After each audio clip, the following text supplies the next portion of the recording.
Good day, my friends, and welcome to another exciting episode of the Daily Torah broadcast, a ministry of the Messianic Discipleship Institute. Remember, you can always visit us online at mymdi.org and download previous episodes of the Daily Torah podcast. Contact us and let us know what you're learning so far. Today we are on day 2 of this week's Daily Torah series called Shelach, which means send. Yesterday we concluded on day 1, and today our Torah portion opens with God sending men to spy out the land of Canaan. If you have your Bibles and notepads handy, get them ready or listen and review later. But let's pick up the story in Numbers chapter 13, beginning in verse 17.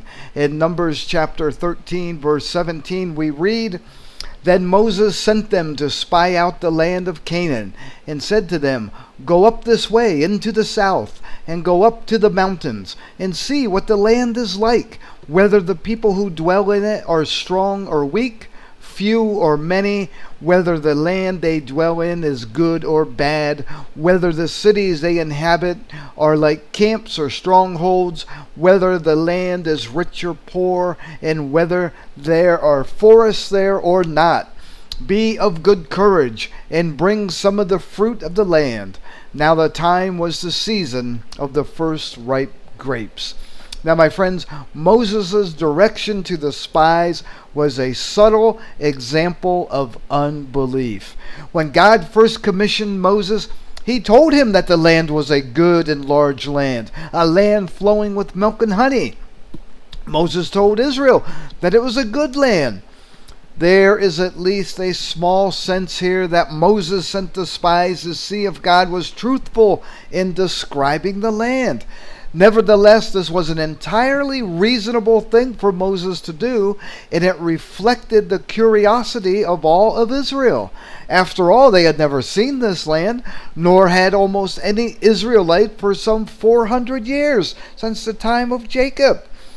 Asking them to report back whether the people who dwell in it are strong or weak was a dangerous question to ask. If they thought the people of Canaan were strong, they might be afraid to go into the land and conquer them. If they thought they were weak, they might enter trusting in their own strength. Now continuing in verse 25, it says, "And they returned from spying out the land after 40 days. Now they departed and came back to Moses and Aaron and all the congregation of the children of Israel in the wilderness of Paran at Kadesh. They brought back word to them and to all the congregation, and they showed them the fruit of the land. Then they told him and said, We went to the land where you sent us. It truly flows with milk and honey, and this is its fruit." Great, my friends. The Discovery Tour is going so well. It covered like 250 miles. It took 40 days. And as we know in the Bible, a period of 40 days or 40 years, the time of 40, the number 40, is often associated with testing. But so far so good, right? But then continuing in verse 28, we see why Moses asking them to report back whether the people there were strong or weak may have not been a good mission. Now continuing in verse 28, it says, "Nevertheless, the people who dwell in the land are strong, and the cities are fortified and very large. Moreover, we saw the descendants of Anak there. The Amalekites dwell in the land of the south.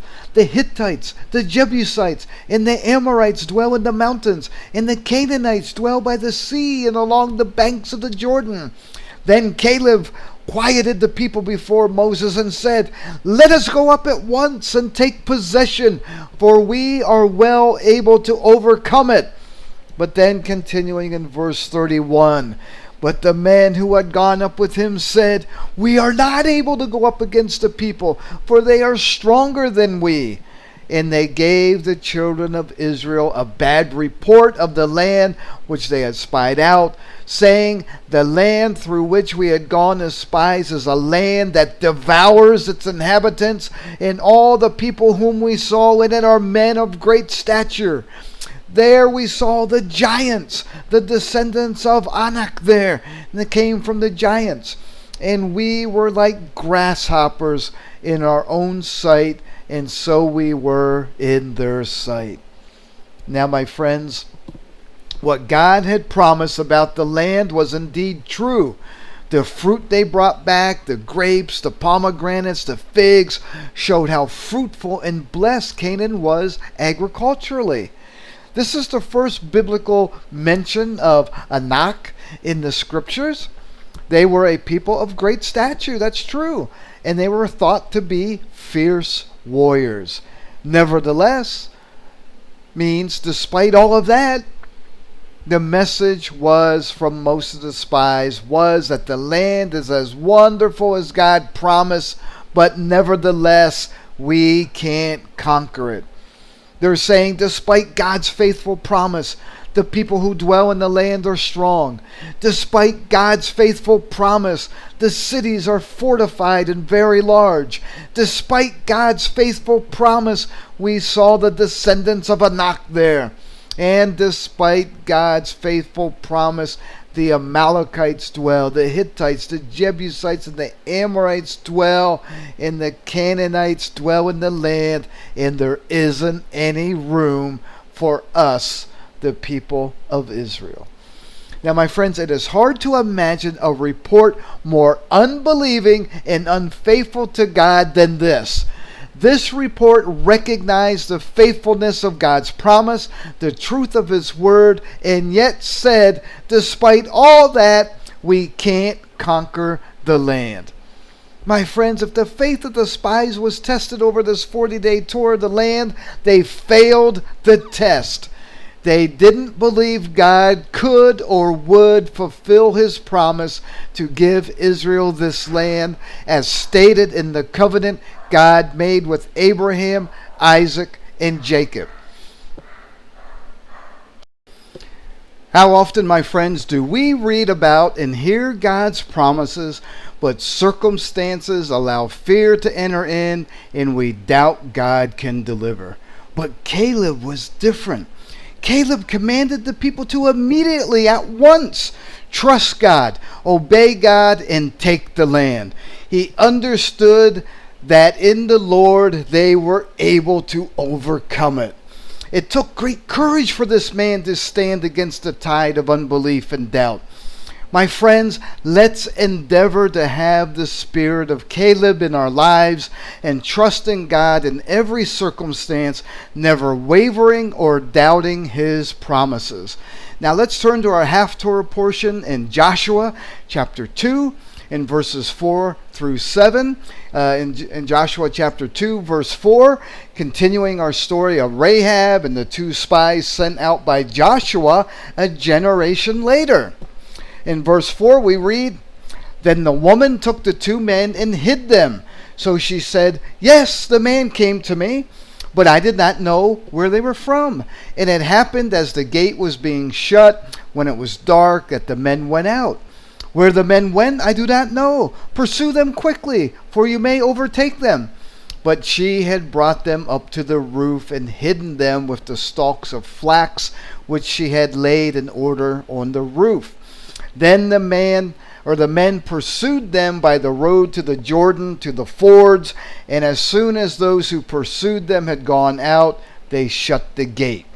Now, my friends, the culture of the ancient Near East had a strong tradition of protecting guests.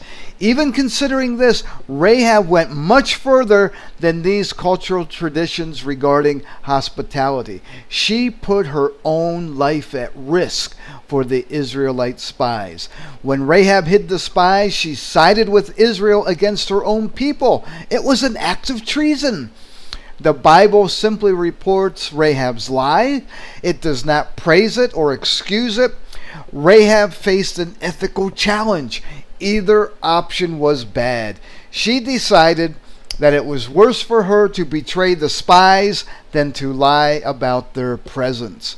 My friends, Rahab's protection of the spies was courageous. Despite her pagan upbringing, culture, and morally compromised profession, she allied herself with Israel and the God of Israel. Now, my friends, later we will see her reward for this act of bravery. But now let's review our Brit Hadashah portion for today in Hebrews chapter 3, verses 10 through 13. In Hebrews 3, verse 10, we read, "Therefore I was angry with that generation and said, they always go astray in their heart, and they have not known my ways. So I swore in my wrath, they shall not enter my rest." In verse 12, "Beware, brethren, lest there be in any of you an evil heart of unbelief in departing from the living God. But exhort one another daily while it is called today, lest any of you be hardened through the deceitfulness of sin." Now, my friends, God's anger was kindled against that generation on account of their unbelief. They refused to trust God for the great things He promised, and they were unwilling to continue in trust.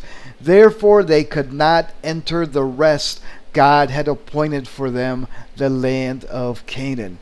My friends, we often underestimate the terrible nature of unbelief. Refusing to believe God is a serious sin because it shows an evil heart and a departing from the living God. One can truly believe God, yet be occasionally troubled by doubts. There is a doubt that God's promised, but is weak in faith at the moment. Unbelief isn't weakness of faith, it sets itself in opposition to faith.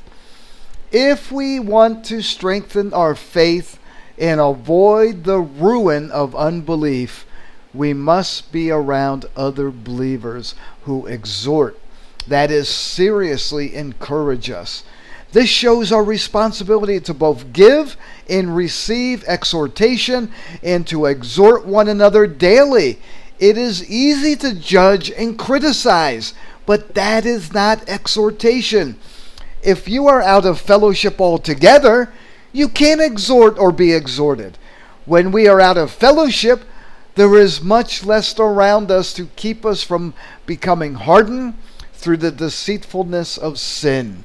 My friends, the sin of unbelief has its root in deceit, and its flower is marked by hardness, lest any of you be hardened.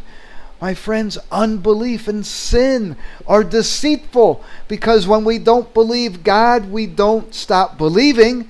We simply start believing in a lie. As your heart becomes harder, you become less and less sensitive to your sin. You become more and more distant from Yeshua, and your spiritual danger grows every day. So, my friend, where are you in your walk with Yeshua? Is your sin hardening your heart, distancing yourself from Him? Meditate on these things today, my friends. So let's end it here for today. Meditate on these words and how they apply to your life. Pray for us in this message to go out. Pray for those who are scattered throughout the world, seeking their Messiah so that they will return to the Torah in their Hebraic roots. Exhort one another daily. Share this message with your friends and family. Post a link on your social media pages and help us spread the gospel. You never know whose life you may affect. Remember to visit us at mymdi.org. Take one of our free classes. Download the Daily Torah schedule. You can also order the Daily Torah series of books to follow along. And if the Lord inspires you, please consider becoming a monthly sponsor so we can reach more people with these messages. Just click the giving menu option or donate button on the website. And regarding the donate button, my friends, some people had asked that they don't have a PayPal account. You do not need a PayPal account to donate to us. You can use your credit or debit card. Simply go through the options and you'll see a little section to use your debit or credit card without having a PayPal account. So tomorrow we will continue our studies. Until then, Shalom Aleichem, blessings and shalom, my friends.